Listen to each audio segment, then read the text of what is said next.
Alain Mabancourt. Bonsoir. Vous participez au festival En Pays Rêvé. Est-ce que vous pouvez vous présenter en quelques mots? Je dirais que je suis Alain Mabankou, je viens du Congo-Brazzaville. J'ai vécu près d'une quinzaine d'années en France, où j'ai fait des études de droit, puis j'ai brassé un peu la littérature et depuis 20 ans, j'enseigne la littérature à l'Université de Californie, Los Angeles. Donc principalement, j'écris des romans, de la poésie, des essais et je dirige aussi une collection de poésie aux éditions du Seuil, donc je publie les poètes. Un large éventail, du coup. Vous signez cette femme qui nous regarde, Oui. qui décrit la relation que vous avez tissée avec Angela Davis au fur et à mesure des années, depuis votre enfance.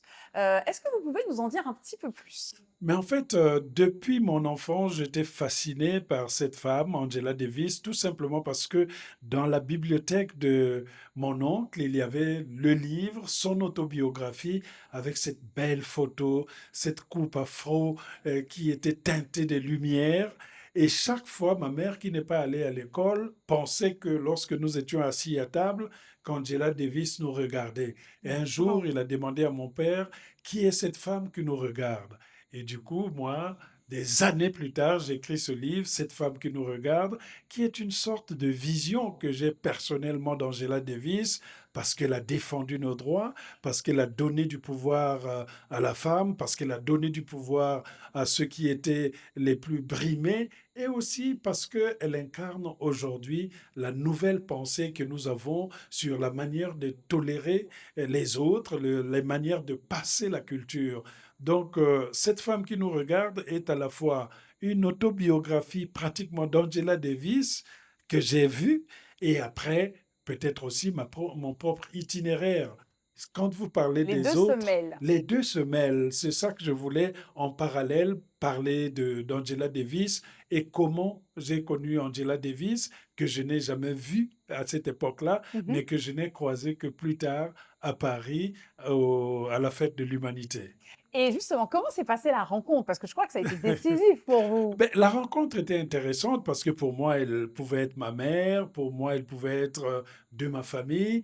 Et quand elle m'a vu, puisqu'elle avait déjà eu le livre, on lui a envoyé les épreuves, le compliment le plus beau que j'ai reçu de ce livre, c'est quand elle m'a dit que c'était peut-être le livre le plus affectif sur elle. C'est-à-dire qu'il y avait de l'affection, il y avait de la tendresse, et nous étions là, on ne pouvait même plus se quitter. On a fait un débat devant plus de 4000 personnes, ça n'arrêtait jamais. Je n'ai jamais eu de tout mon parcours d'écrivain, cette sorte de ferveur populaire qu'il y avait à ce moment-là.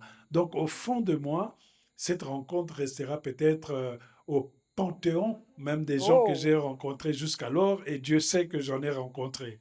Et alors, vous avez une relation, du coup, vous le dites, Oui, particulière avec Angela Davis parce oui. qu'elle a bercé votre enfance. Mhm. Hem, qu'est qu'est-ce que cette relation, qu'est-ce que ce personnage, Mhm. qui a marqué Oui. l'histoire, vous apporte au quotidien? Le, L'attitude de refuser toutes sortes d'injustices, l'attitude de se dire que les idées qu'on défend, on doit les défendre jusqu'au bout si on est convaincu qu'on va vraiment tout droit. Angela Davis aussi m'a appris beaucoup de facettes des États-Unis.